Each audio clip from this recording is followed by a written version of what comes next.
Welcome to crack one. ഇപ്പം നമ്മൾ ഇന്ന് കറണ്ട് അഫെയറിന്റെ അടുത്ത സെക്ഷനിലേക്കാണ് കിടക്കുന്നത്, അടുത്തൊരു ക്ലാസ്സിലേക്കാണ് കിടക്കുന്നത്. ഇമ്പോർട്ടൻ്റ് ആയിട്ടുള്ള കുറെ കറണ്ട് അഫെയർ നമുക്കിന്ന് നോക്കാം. ലോക സമാധാനത്തിനായി പ്രവർത്തിക്കുന്നവർക്ക് വാർഷിക പുരസ്കാരം ഏർപ്പെടുത്താൻ തീരുമാനിച്ച കായിക സംഘടന ഏതാണ്? അത് ഫിഫയാണ് കേട്ടോ. ഫിഫയാണ് ലോക സമാധാനത്തിന് വേണ്ടി പ്രവർത്തിക്കുന്നവർക്ക് വേണ്ടി വാർഷിക പുരസ്കാരം ഏർപ്പെടുത്താൻ തീരുമാനിച്ച കായിക സംഘടന. ഏറ്റവും ഇമ്പോർട്ടൻ്റ് എന്താണ്? കായിക സംഘടന എന്നുള്ളത് കേട്ടോ. കായിക സംഘടന ഏതാണ്? ഫിഫയാണ് കേട്ടോ. ഇങ്ങനൊരു പുരസ്കാരം ഏർപ്പെടുത്താൻ തീരുമാനിച്ച കായിക സംഘടന ഏതാണ്? ഫിഫയാണ്. ലോക സമാധാനത്തിന് പ്രവർത്തിക്കുന്ന വാർഷിക പുരസ്കാരം ഏർപ്പെടുത്താൻ തീരുമാനിച്ച കായിക സംഘടനയാണ് ഫിഫ. ഈ 2000 നവംബറിൽ ടെന്നീസിലെ ഹാൾ ഓഫ് ഫെയിമിൽ ഇടം നേടിയ വ്യക്തി ആരാണ്? അത് റോജർ ഫെഡറർ ആണ്. ആരാണ്? റോജർ ഫെഡറർ ആണ് 2007 നവംബറിൽ ടെന്നീസിലെ ഹാൾ ഓഫ് ഫെയിമിൽ ഇടം നേടിയ വ്യക്തി. ഇനി 37ാമത് ജിമ്മി ജോർജ് കായിക പുരസ്കാരം ജേതാവാരാണ്? അത് എൽദോസ് പോൾ ആണ് കേട്ടോ. ആരാണ്? എൽദോസ് പോൾ ആണ് 37ാമത് ജിമ്മി ജോർജ് കായിക പുരസ്കാര ജേതാവ്. ആര്? എൽദോസ് പോള്.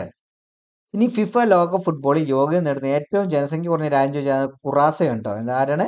കുറാസയാണ് ഫിഫ ലോക ഫുട്ബോളിൽ യോഗ്യത നേടുന്ന ഏറ്റവും ജനസംഖ്യ കുറഞ്ഞ രാജ്യം. ഏറ്റവും ജനസംഖ്യ കുറഞ്ഞ രാജ്യം ചോദിച്ചാൽ കുറസയാണ് കേട്ടോ. കുറസോ. ഈ 2000 നവംബറിൽ GI ടാഗ് പദവി ലഭിച്ച ഗുജറാത്തിലെ മാർബിൾ അതായത് അംബാജി മാർബിൾ ആണ്. എന്താണ്? അംബാജി മാർബിൾ ആണ് 2000 നവംബറിൽ GI ടാഗ് പദവി ലഭിച്ച ഗുജറാത്തിലെ മാർബിൾ. അതേതാണ്? അത് അംബാജി മാർബിൾ ആണ്. ഓർത്ത് വെച്ചാൽ അംബാജി മാർബിൾ. ഈ GI ടാഗ് പദവി ലഭിക്കുന്ന ഐറ്റംസ് ഒക്കെ അത്യാവശ്യം ഈ ലേറ്റസ്റ്റ് ആയിട്ടുള്ളത് ഓർത്ത് വെക്കുക. കാരണം കറണ്ട് അഫെയറിൽ അത് ഇടയ്ക്ക് ചോദിക്കാറുള്ളതാണ്. ഇടയ്ക്കിടയ്ക്ക് അത് ചോദിച്ച് കാണുന്നതാണ്. അപ്പൊ 2000 നവംബറിൽ GI ടാഗ് പദവി ലഭിച്ച ഗുജറാത്തിലെ മാർബിൾ ഏതാണ്? അംബാജി മാർബിൾ ആണ് കേട്ടോ. ഇനി IBSF ലോക സ്നൂക്കർ ചാമ്പ്യൻഷിപ്പിന് കിരീടം നേടുന്ന ആദ്യ ഇന്ത്യൻ വനിത ആരാണ്? അത് അനുപമ രാമചന്ദ്രൻ. ആരാണ്? അനുപമ രാമചന്ദ്രനാണ് IBSF ലോക സ്നൂക്കർ ചാമ്പ്യൻഷിപ്പ് കിരീടം നേടുന്ന ആദ്യ ഇന്ത്യൻ വനിതയാണ് കേട്ടോ. അനുപമ രാമചന്ദ്രൻ. 2020 നവംബറിൽ ദുബായ് എയർ ഷോയ്ക്ക് താർന്ന ഇന്ത്യൻ യുദ്ധവിമാനം ഏതാണ്? തേജസ് ആണ് കേട്ടോ. അത് നമ്മുടെ ടിവിയിലൊക്കെ ന്യൂസിലൊക്കെ ഒരുപാട് ഇമ്പോർട്ടൻ്റ് ആയിട്ട് കാണിച്ചുകൊണ്ടിരുന്നായിരുന്നു. നമ്മൾ ആ തകർന്നു വീഴുന്നൊക്കെ നമ്മൾ കണ്ടിട്ടുള്ളതാണ്. അപ്പം ഇത് PSCക്ക് ഇമ്പോർട്ടൻ്റ് ആയിട്ടുള്ള ഒരു ക്വസ്റ്റൻ ആവാൻ സാധ്യതയുണ്ട്. കാരണം അത് ആ സമയത്ത് ഏറ്റവും കൂടുതൽ ഇമ്പോർട്ടൻ്റ് ആയിട്ട് TV ചാനലുകളിലും മറ്റുമൊക്കെ കാണിച്ചുകൊണ്ടിരുന്നതാണ്. അപ്പോൾ അത് ഇമ്പോർട്ടൻ്റ് ആയിട്ടുള്ള അങ്ങനെയുള്ള കൂടുതൽ ഇമ്പോർട്ടൻ്റ് ആയിട്ടുള്ളതാണ് കൂടുതലായിട്ട് ഇവർ PSC എന്ത് ചോദിക്കാറുള്ളത്. അപ്പോൾ ഈ ന്യൂസുകളിലൊക്കെ ഇങ്ങനെ ഇമ്പോർട്ടൻ്റ് ആയിട്ടുള്ളതുണ്ടെങ്കിൽ അത് നമ്മൾ സ്വന്തം എഴുതി വെക്കുക. അങ്ങനെയാണ് കറണ്ട് അഫെയർ. പിന്നെ നമ്മുടെ ഈ പത്രങ്ങളിലും മറ്റുമൊക്കെ വരുന്നതൊക്കെ നമ്മൾ എഴുതി വെക്കുക. അങ്ങനെയാണ് കറണ്ട് അഫെയർ നന്നായിട്ട് പഠിക്കുക. കാരണം വെച്ചാൽ നമ്മളിപ്പോൾ കുറച്ച് കറണ്ട് അഫെയർ നമ്മൾ അവിടെ ഇവിടെയൊക്കെ പോയി പഠിച്ചിട്ട് കാര്യമില്ല. കാരണം PSC കറണ്ട് അഫെയർ എന്ന് പറഞ്ഞാൽ PSCക്ക് എവിടെ നിന്ന് വേണമെങ്കിലും ചോദ്യം ചോദിക്കാം എന്നുള്ളത് ഒരു പ്രയോറിറ്റി ഉള്ള സാധനമാണ് കറണ്ട് അഫെയർ എന്ന് പറയുന്നത്. അതുകൊണ്ട് തന്നെ കറണ്ട് അഫെയർ എവിടെ നിന്ന് വേണമെങ്കിലും PSCക്ക് ചോദിക്കാൻ പറ്റും. അതുകൊണ്ട് തന്നെ ഏറ്റവും നന്നായിട്ട് കറണ്ട് അഫെയർ പഠിക്കാൻ പറ്റുക എന്ന് പറയുന്നത് നമ്മൾ പത്രം വായിക്കുക. പത്രത്തിലുള്ള ഈ ഓരോ ദിവസം ഇമ്പോർട്ടൻ്റ് ആണെന്ന് നമുക്ക് തോന്നുന്ന പക്ഷങ്ങൾ എഴുതി വെക്കുക. തോന്നുന്ന ഓരോ വാർത്ത അത് നമ്മൾ നമ്മുടേതായ രീതിയിൽ എഴുതി വെക്കുക. അത് പഠിക്കുക. അതാണ് ഏറ്റവും നന്നായിട്ട് CA പഠിക്കുന്നതിൽ ഏറ്റവും നല്ലത്. പിന്നെ ഇങ്ങനെയുള്ള ഇങ്ങനെ വീഡിയോകൾ കാണുക. കാരണം നമ്മൾ എന്തെങ്കിലും വിട്ടു പോയിട്ടുണ്ടെങ്കിൽ അത് പഠിക്കാനായിട്ടാണ് നമ്മൾ ഈ പ്രധാനപ്പെട്ട ഈ പല കറണ്ട് അഫെയറിന്റെ വീഡിയോകളും മറ്റ് PDF-കളൊക്കെ നോക്കുക. മെയിനായിട്ട് നമ്മൾ കറണ്ട് അഫെയർ പഠിക്കാൻ എന്താ ചെയ്യേണ്ടത്? പത്രം വായിക്കുക. പത്രത്തിലുള്ള നമ്മുടേതായ രീതിയിൽ നമ്മൾ സ്വന്തമായിട്ടൊരു നോട്ട് ഉണ്ടാക്കുക കറണ്ട് അഫെയറിന്റെ. അതാണ് ഏറ്റവും നല്ലത്. അതിന്റെ കൂടെയാണ് നമ്മൾ ഇത് ഇങ്ങനെയുള്ള വീഡിയോകളും PDF-കളും പഠിക്കേണ്ടത്. എങ്കിൽ മാത്രമേ നമുക്ക് കറണ്ട് അഫെയറിൽ നല്ലൊരു സ്കോർ ചെയ്യും. കാരണം കറണ്ട് അഫെയർ ഇപ്പം 10 ഇല്ലെങ്കിൽ 20 മാർക്കിനൊക്കെയാണ് ചോദിക്കുന്നത് മിക്ക എക്സാമിനും. PSCയിലെ റാങ്ക് മേക്കിങ്ങിന് മിക്കപ്പോഴും വരുന്ന മെയിൻ ആയിട്ടുള്ള കാരണം എന്ന് പറഞ്ഞാൽ ഇപ്പോൾ കറണ്ട് അഫെയർ ആണ്. കാരണം ബാക്കിയെല്ലാം അത്യാവശ്യം സിലബസ് അനുസരിച്ചാണ് അവർ ചോദിക്കുന്നത്. അത് ഏകദേശം മുക്കാൽ സാധനവും റിപ്പീറ്റഡ് ആയിട്ട് കുറെ പ്രീവിയസ് ചെയ്തിട്ടുണ്ടെങ്കിൽ കിട്ടുന്നതാണ്. എന്നാൽ പക്ഷേ കറണ്ട് അഫെയർ മാത്രം അങ്ങനെ നമുക്ക് ഒരു പരിധിക്കുള്ളിൽ നമുക്ക് കിട്ടൂല. കാരണം ഓരോ തവണയും കറണ്ട് അഫെയർ അവർ വ്യത്യസ്തമായിട്ടാണ് ഇപ്പോൾ ചോദിച്ചുകൊണ്ടിരിക്കുന്നത്. റിപ്പീറ്റേഷൻ ആയിട്ട് കറണ്ട് അഫെയർ വളരെ ചുരുക്കിയേ ചോദിക്കാറുള്ളൂ. അതുകൊണ്ട് തന്നെ നന്നായിട്ട് കറണ്ട് അഫെയർ നന്നായിട്ട് പഠിച്ചു നോക്കിച്ചോളൂ കേട്ടോ. അപ്പോൾ 2020 നവംബറിൽ ദുബായ് എയർ ഷോയ്ക്ക് താർന്നു വീണ ഇന്ത്യൻ യുദ്ധവിമാനം ഏതാണ്? തേജസ് ആണ് കേട്ടോ. തേജസ്. ഇനി മിസ് യൂണിവേഴ്സ് 2020 കിരീടം നേടിയത് ആരാണ്? ഫാത്തിമ ബോഷ് ആണ് കേട്ടോ. ആരാണ്? ഫാത്തിമ ബോഷ് ആണ് മിസ് യൂണിവേഴ്സ് 2025 കിരീടം നേടിയത്. ഫാത്തിമ ബോഷ്. ഈ ഇന്ത്യയുടെ 90ാമത് ചെസ് ഗ്രാൻഡ് മാസ്റ്റർ ആണ് ഇളം പാർത്തി എയർ ആണ്. ഇളം പാർത്തി എയർ ആണ് ഇന്ത്യയുടെ 90ാമത് ചെസ് ഗ്രാൻഡ് മാസ്റ്റർ ആയിട്ടോ. ഇന്ത്യയുടെ 90ാമത് ചെസ് ഗ്രാൻഡ് മാസ്റ്റർ ആണ് ഇളം പാർത്തി എയർ. ആരാണ്? ഇളം പാർത്തി എയർ. ഇനി അന്റാർട്ടിക്കയിൽ ഇന്ത്യ ആരംഭിക്കുന്ന പുതിയ സ്റ്റേഷൻ ഏതാണ്? അത് മൈത്രി 2 ആണ് കേട്ടോ. അന്റാർട്ടിക്കയിൽ ഇന്ത്യ ആരംഭിക്കുന്ന പുതിയ സ്റ്റേഷൻ ചോദിച്ചതാണ് മൈത്രി 2. ഇനി ഇന്ത്യയിലെ ആദ്യ ഭാഷാ ലാബ് ആരംഭിച്ച എവിടെയാണ്? IIT മദ്രാസിലാണ് കേട്ടോ. IIT മദ്രാസിലാണ് ഇന്ത്യയിലെ ആദ്യ ഭാഷാ ലാബ് ആരംഭിച്ചത്. 2026 UN അന്താരാഷ്ട്ര കാലാവസ്ഥ ഉച്ചകോടിക്ക് വേദിയാവുന്ന എവിടെയാണ്? അത് തുർക്കിയാണ് കേട്ടോ. 2026 UN അന്താരാഷ്ട്ര കാലാവസ്ഥ ഉച്ചകോടിക്ക് വേദിയാവുന്ന എവിടെയാണ്? തുർക്കിയാണ് കേട്ടോ. തുർക്കിയിലാണ് 2026 UN അന്താരാഷ്ട്ര കാലാവസ്ഥ ഉച്ചകോടിക്ക് വേദിയാവുന്നത്. ഈ 2025 ഈസ് ഓഫ് ഡൂയിങ് ബിസിനസ് റാങ്കിങ്ങിൽ ഒന്നാമത്തെ സംസ്ഥാനമാണ് കേരളമാണ്. നമ്മുടെ കേരളമാണ്. അതുകൊണ്ട് തന്നെ കേരളത്തെ പറ്റിയുള്ള കറണ്ട് അഫെയർ നമ്മൾ കൂടുതലായിട്ട് കോൺസെൻട്രേറ്റ് ചെയ്യുക. കാരണം കേരളത്തെ പറ്റിയുള്ള കറണ്ട് അഫെയർ PSC നന്നായിട്ട് ചോദിക്കാറുണ്ട്. അപ്പോൾ 2025 ഈസ് ഓഫ് ഡൂയിങ് ബിസിനസ് റാങ്കിങ്ങിൽ ഒന്നാമത്തെ സംസ്ഥാനമാണ് കേരളമാണ്. ഒന്നാമത്തെ സംസ്ഥാനം കേരളമാണ്. ഇനി കാഴ്ച പരിമിതരുടെ പ്രഥമ T20 ക്രിക്കറ്റ് ലോകകപ്പ് ജേതാക്കളാരാണ്? അത് ഇന്ത്യയാണ് കേട്ടോ. കാഴ്ച പരിമിതരായ പ്രഥമ T20 ക്രിക്കറ്റ് ലോകകപ്പ് ജേതാക്കളാരാണ്? അത് ഇന്ത്യയാണ്. ഇത് ഇമ്പോർട്ടന്റ് ആണ്. നമ്മുടെ കായികപരമായിട്ടുള്ള ടോപ്പിക്കിൽ നമ്മൾ കൂടുതലായിട്ട് ഇങ്ങനെയുള്ള കാര്യങ്ങളൊക്കെ ചോദിക്കാൻ സാധ്യതയുണ്ട്. അപ്പോൾ എന്തായാലും ഈ ഒരു ക്വസ്റ്റ്യൻ പ്രതീക്ഷിക്കാവുന്ന നല്ലൊരു ക്വസ്റ്റ്യൻ ആണിത്. കാഴ്ച പരിമിതരുടെ പ്രഥമ വനിതാ T20 ക്രിക്കറ്റ് ലോകകപ്പിന് ജേതാക്കളാരാണ്? ഇന്ത്യയാണ് കേട്ടോ. ഈ 2008 നവംബറിൽ സെബിയുടെ മുഴുവൻ സമയ മെമ്പറായി നിയമിതനാരാണ്? അത് സന്ദീപ് പ്രധാനാണ് കേട്ടോ. സന്ദീപ് പ്രധാനാണ് 2008 നവംബറിൽ സെബിയുടെ മുഴുവൻ സമയ മെമ്പറായി നിയമിതനായത്. 2008 നവംബറിൽ സെബിയുടെ മുഴുവൻ സമയ മെമ്പറായി നിയമിതനായതാരാണ്? സന്ദീപ് പ്രധാൻ. ഈ 2026 ICC അണ്ടർ-19 ക്രിക്കറ്റിന് വേദിയാവുന്ന രാജ്യം ഏതാണ്? നമീബിയ ആണ് കേട്ടോ. നമീബിയ, സിംബാബ്വെ ഈ രണ്ട് രാജ്യങ്ങളാണ് 2026 ICC അണ്ടർ-19 ക്രിക്കറ്റിന് വേദിയാണ്. പ്രത്യേകം ശ്രദ്ധിക്കുക, ICCന്റെ അണ്ടർ-19 ക്രിക്കറ്റിന് വേദിയാവുന്ന രാജ്യങ്ങൾ നമീബിയ, സിംബാബ്വെ ഈ രണ്ട് രാജ്യങ്ങളാണ് കേട്ടോ. ഈ 2025 ഏഷ്യൻ സീഡ് കോൺഗ്രസിന് വേദിയാവുന്നത് എവിടെയാ? മുംബൈ ആണ് കേട്ടോ. 2025 ഏഷ്യൻ സീഡ് കോൺഗ്രസിന് വേദിയാവുന്നത് മുംബൈ ആണ്. ഇനി ക്വാണ്ടം സിറ്റി എന്ന ആശയം അവതരിപ്പിച്ച ആദ്യ ഇന്ത്യൻ സംസ്ഥാനം കർണാടകയാണ് കേട്ടോ. ക്വാണ്ടം സിറ്റി എന്ന ആശയം അവതരിപ്പിച്ച ആദ്യ ഇന്ത്യൻ സംസ്ഥാനം എന്ന് ചോദിച്ചാൽ ഏതാണ്? അത് കർണാടകയാണ്. ഈ 2025 നവംബറിൽ ഇന്ത്യയുടെ ടെലികോം സെക്രട്ടറിയെ നിയമിതനായതാരാണ്? അമിത് അഗ്രവാൾ ആണ്. ആരാണ്? അമിത് അഗ്രവാൾ ആണ് 2025 നവംബറിൽ ഇന്ത്യയുടെ ടെലികോം സെക്രട്ടറിയെ നിയമിതനായത്. ആരാണ്? അമിത് അഗ്രവാൾ. 2025 നവംബർ ഇന്ത്യ വികസിപ്പിച്ച അരിവാൾ രോഗത്തെ പ്രതിരോധിക്കാൻ ശേഷിയുള്ള ജീൻ തെറാപ്പി ഏതാണ്? അത് ബിർസ 101 ആണ്. ഏതാണ്? ബിർസ 101 ആണ് 2025 നവംബറിൽ ഇന്ത്യ വികസിപ്പിച്ച അരിവാൾ രോഗത്തെ പ്രതിരോധിക്കാൻ ശേഷിയുള്ള ജീൻ തെറാപ്പി. അതേതാണ്? ബിർസ 101. ഈ 2025 ഡേവിസ് കപ്പ് ടെന്നീസ് ടൂർണമെന്റ് ജേതാക്കളായ ഇറ്റലിയാണ് കേട്ടോ. 2025 ഡേവിസ് കപ്പ് ടെന്നീസ് ടൂർണമെന്റ് ജേതാക്കൾ ചോദിച്ചാരാണ്? അത് ഇറ്റലിയാണ്. ആരാണ്? 2025 ഡേവിസ് കപ്പ് ടെന്നീസ് ടൂർണമെന്റ് ജേതാക്കളാരാണ്? ഇറ്റലിയാണ്. ഇറ്റലി.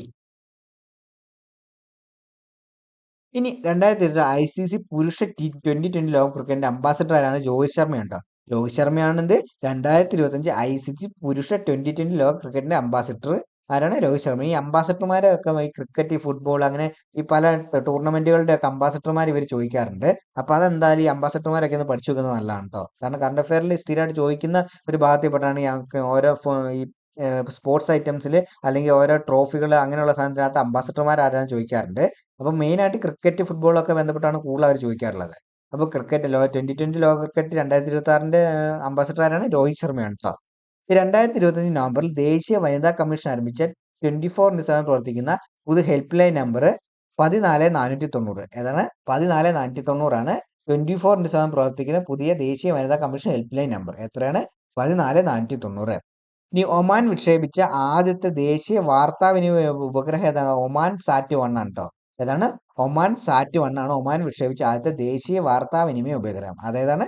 ഒമാൻ സാറ്റ് 1. ഈ 2025 നവംബറിൽ 75 വർഷം ആഘോഷിക്കുന്ന കേരള മെഡിക്കൽ കോളേജാണ് തിരുവനന്തപുരം മെഡിക്കൽ കോളേജാണ് കേട്ടോ. 2025 നവംബറിൽ 75ാം വർഷം ആഘോഷിക്കുന്ന കേരളത്തിലെ മെഡിക്കൽ കോളേജ് ഏതാണ്? അത് Thiruvananthapuram medical college. Thiruvananthapuram medical college ആണെങ്കിൽ അപ്പോൾ എത്ര വർഷമായി? 75 വർഷമായി കേട്ടോ. 2025 നവംബർ ആകുമ്പോൾ എത്ര വർഷമാകുമ്പോൾ തിരുവനന്തപുരം മെഡിക്കൽ കോളേജ് തുടങ്ങിയിട്ട്? 75 വർഷമാകും കേട്ടോ. 75 വർഷമായിട്ടുണ്ട്. ഈ 2025 നവംബറിൽ കൊച്ചിയിലെത്തിയ ആഡംബര കപ്പൽ ഏതാണ്? അത് മില്ലേനിയം സെലിബ്രിറ്റി ആണ് കേട്ടോ. ഏതാണ്? മില്ലേനിയം സെലിബ്രിറ്റിയാണ് 2025 നവംബറിൽ കൊച്ചിയിലെത്തിയ ആഡംബര കപ്പൽ. അപ്പോൾ മില്ലേനിയം സെലിബ്രിറ്റി കൊച്ചിയിലെത്തിയത് എന്നാണെന്ന് ചോദിക്കുന്നത് 2025 നവംബറിലാണ് കേട്ടോ. ഈ 2025 നവംബറിൽ പൗരത്വ നിയമം ഭേദഗതി ചെയ്യുന്നുള്ള ബിൽ അവതരിപ്പിച്ച രാജ്യം ഏതാണ്? കാനഡയാണ് കേട്ടോ. ഏതാണ്? കാനഡയാണ് 2025 നവംബറിൽ പൗരത്വ നിയമ ഭേദഗതി ചെയ്യാനുള്ള ബിൽ അവതരിപ്പിച്ച രാജ്യം. ഈ 2025 നവംബറിൽ 128 വർഷങ്ങൾക്ക് ശേഷം ഉത്തരാഖണ്ഡിൽ നിന്നും കണ്ടെത്തിയ ചിലന്തി ഇനം അത് പ്ലേറ്റർ ഇൻഡിക്കസ് ആണ്. ഏതാണ്? Plater indicus. പ്ലേറ്റർ ഇൻഡിക്കസ് ആണ് 2025 നവംബറിൽ 128 വർഷങ്ങൾക്ക് ശേഷം ഉത്തരാഖണ്ഡിൽ നിന്ന് കണ്ടെത്തിയ ചിലന്തി ഇനം. ഇത് പിന്നെ ഈ ഒരു കറണ്ട് അഫയറിന് വേണ്ടി പ്രത്യേകിച്ച് ഇത് വേറെ രീതിയിലൊക്കെ ചോദിക്കാൻ പറ്റും. ഈ പ്ലേറ്റർ ഇൻഡിക്കസ് ഏത് ഇനത്തിൽ പെടുന്ന ജീവിയാണ്, അല്ലെങ്കിൽ എന്ത് ജീവിയാണ് പ്ലേറ്റർ ഇൻഡിക്കസ്? അല്ലെങ്കിൽ 2025 നവംബറിൽ 128 വർഷത്തിന് ശേഷം ഉത്തരാഖണ്ഡിൽ നിന്ന് കണ്ടെത്തിയ പ്ലേറ്റർ ഇൻഡിക്കസ് ഏത് ഇനത്തിൽ പെടുന്ന ജീവിയാണ്? അപ്പൊ എന്താ ഉത്തരം? ചിലന്തി ഇനത്തിലാണ്.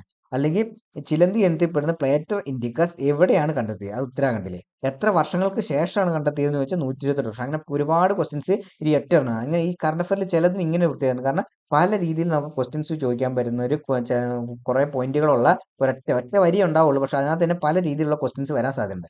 അപ്പൊ ചോദ്യം ഉത്തരം നന്നായിട്ട് പഠിച്ചിരിക്കണം ഇങ്ങനെയുള്ളതൊക്കെ. പിന്നെ 2025 നവംബറിൽ പൊട്ടിത്തെറിച്ച ഹെസ്ലി ഗബ്ബി അഗ്നിപർവ്വതം സ്ഥിതി ചെയ്യുന്ന രാജ്യം ഏതാണ്? അത് എത്യോപ്യ. ഹെസ്ലി ഗബ്ബി അഗ്നിപർവ്വതം സ്ഥിതി ചെയ്യുന്ന രാജ്യം ഏതാണ്? എത്യോപ്യ. 2025 നവംബറിൽ പൊട്ടിത്തെറിച്ച ഹെഗ്ലി ഗബ്ബി അഗ്നിപർവ്വതം സ്ഥിതി ചെയ്യുന്ന രാജ്യം ഏതാണ്? എത്യോപ്യയാണ്. ഈ 2020 നവംബറിൽ ശ്രീലങ്കയിൽ വീശിയടിച്ച് ചുഴലിക്കാറ്റ് കഴിഞ്ഞാൽ അത് ദിത്വയാണ് കേട്ടോ. ദിത്വയാണ് 2020 നവംബറിൽ ശ്രീലങ്കയിൽ വീശിയടിച്ച് ചുഴലിക്കാറ്റ്. ഇത് ശ്രീലങ്കയിൽ ഒരുപാട് നാശനഷ്ടം വിധിച്ച ഒരു ചുഴലിക്കാറ്റാണ്. നാശങ്ങളും ഒരുപാട് ദുരിതങ്ങളും സൃഷ്ടിച്ചിട്ടുണ്ട് അവിടെ. അപ്പൊ ഇതിന് ഒരുപാട് രാജ്യങ്ങൾ ഇതിന് സഹായമൊക്കെ ആയിട്ട് ശ്രീലങ്കയെ സമീപിച്ചിട്ടുണ്ട്. അതുപോലെ ഇന്ത്യ ഈ ദിത്വ ചുഴലിക്കാറ്റിനെ തുടർന്ന് ശ്രീലങ്കയ്ക്ക് സഹായം ചെയ്യാൻ പോയിട്ടുണ്ട്. ആ ദൗത്യത്തിന്റെ പേരെന്ന് വെച്ചാൽ ഓപ്പറേഷൻ സാഗർ ബന്ധു എന്നാണ് കേട്ടോ. ഈ ദിത്വ ചുഴലിക്കാറ്റിനെ തുടർന്ന് ശ്രീലങ്കയ്ക്ക് ഒരുപാട് നഷ്ടങ്ങളുണ്ടായി. അപ്പൊ അതിനെ സഹായിക്കാനായിട്ട് ഇന്ത്യ ആരംഭിച്ച ദുരിതാശ്വാസ ദൗത്യം ഏതാണ്? ഓപ്പറേഷൻ സാഗർ ബന്ധു. ഏതാണ്? ഓപ്പറേഷൻ സാഗർ ബന്ധു. ഈ ഓപ്പറേഷൻസുകളല്ല, ഈ ദൗത്യങ്ങളൊക്കെ പേരുകളൊക്കെ ഒന്ന് അറിഞ്ഞിരിക്കുന്നത് എപ്പോഴും നല്ല കേട്ടോ. കാരണം PSCന്റെ ഇഷ്ടപ്പെട്ട ഈ കറണ്ട് അഫയറിലെ ഒരു ഭാഗമാണ് ഈ ഓപ്പറേഷൻസ്, ദൗത്യങ്ങൾ, അതിന്റെ പേരൊക്കെ PSCന് ഇമ്പോർട്ടന്റ് അല്ലെങ്കിൽ PSCക്ക് ഏറ്റവും കൂടുതൽ ചോദിക്കാൻ ഇഷ്ടമുള്ള ഒരു ഏരിയ ആണത്. അപ്പൊ അതും ഒന്ന് പഠിച്ചിരിക്കുക കേട്ടോ. 2005 ഗോവ അന്താരാഷ്ട്ര ചലച്ചിത്രമേളയിൽ സുവർണ മയൂരം ലഭിച്ച വിയറ്റ്നാം ചിത്രം ഏതാണ്? Skin of youth. ഏതാണ്? സ്കിൻ ഓഫ് യൂത്ത് ആണ് 2005 ഗോവ അന്താരാഷ്ട്ര ചലച്ചിത്രമേളയിൽ സുവർണ മയൂരം ലഭിച്ച വിയറ്റ്നാം ചിത്രം. ഏതാണ്? സുവർണ മയൂരം ലഭിച്ച വിയറ്റ്നാം ചിത്രമാണ് സ്കിൻ ഓഫ് യൂത്ത്. ഇനി ഇന്ത്യയുടെ ഇഞ്ചി സംസ്ഥാനം എന്ന പേരിൽ അറിയപ്പെടുന്ന ഏതാണ്? അത് മിസോറാം കേട്ടോ. ഇന്ത്യയുടെ ഇഞ്ചി സംസ്ഥാനം എന്ന പേരിൽ അറിയപ്പെടുന്ന ഏതാണ്? മിസോറാം ആണ്. ഈ 2005 ഡിസംബറിൽ ബഹുഭാര്യ നിരോധന ബിൽ പാസാക്കിയ സംസ്ഥാനം അങ്ങനെ ചോദിച്ചിട്ടുണ്ടെങ്കിൽ അതാണ് ആസാമാണ് കേട്ടോ. 2005 ബഹുഭാര്യ, അതായത് ഒന്നിൽ കൂടുതൽ ഭാര്യമാരെന്നുള്ളത് നിയമം നിരോധിച്ച ബിൽ പാസാക്കിയ സംസ്ഥാനം ഏതാണ്? അത് ആസാമാണ് കേട്ടോ. ഈ അടുത്ത് ബ്രസീൽ അംഗീകാരം നൽകിയ ലോകത്തിലെ ആദ്യത്തെ ഒറ്റ ഡോസ് ഡെങ്കി വാക്സിൻ, അതായത് ബുട്ടാറ്റാൻ DV ആണ്. ഏതാണ്? ബുട്ടാൻടാൻ DV. ഈ അടുത്ത് ബ്രസീൽ അംഗീകാരം നൽകിയ ലോകത്തിലെ ആദ്യ ഒറ്റ ഡോസ് ഡെങ്കി വാക്സിൻ ഏതാണ്? ബുട്ടാറ്റാൻ DV. ലോകത്തിലെ ഏറ്റവും മികച്ച സംരക്ഷിത മേഖലയ്ക്കുള്ള IUCN അംഗീകാരം ലഭിച്ച ദേശീയോദ്യാനം ഏത്? കാഞ്ചൻജംഗ കേട്ടോ. ലോകത്തിലെ ഏറ്റവും മികച്ച സംരക്ഷിത മേഖലയ്ക്കുള്ള IUCN അംഗീകാരം ലഭിച്ച ദേശീയോദ്യാനം, ഇന്ത്യയിലെ ദേശീയോദ്യാനം ഏതാണ്? കാഞ്ചൻജംഗയാണ്. ഏതാണ്? കാഞ്ചൻജംഗയാണ്. ഈ 2025 അണ്ടർ-17 ലോകകപ്പ് ജേതാക്കൾ ഏതാണ്? അണ്ടർ-17 ലോകകപ്പ് ജേതാക്കൾ പോർച്ചുഗലാണ് കേട്ടോ. ഏതാണ്? 2025 അണ്ടർ-17 ലോകകപ്പ് ജേതാക്കൾ വെച്ചാൽ പോർച്ചുഗലാണ് കേട്ടോ. ഏതാണ്? പോർച്ചുഗൽ. അപ്പൊ ഇത്രയാണ് ഇന്നത്തെ കറണ്ട് അഫയർ എന്ന് പറയുന്നത്. അപ്പം ഇനിയും നല്ല നല്ല കറണ്ട് അഫയറുമായിട്ട് നമ്മൾ വീണ്ടും കാണാം. Thank you.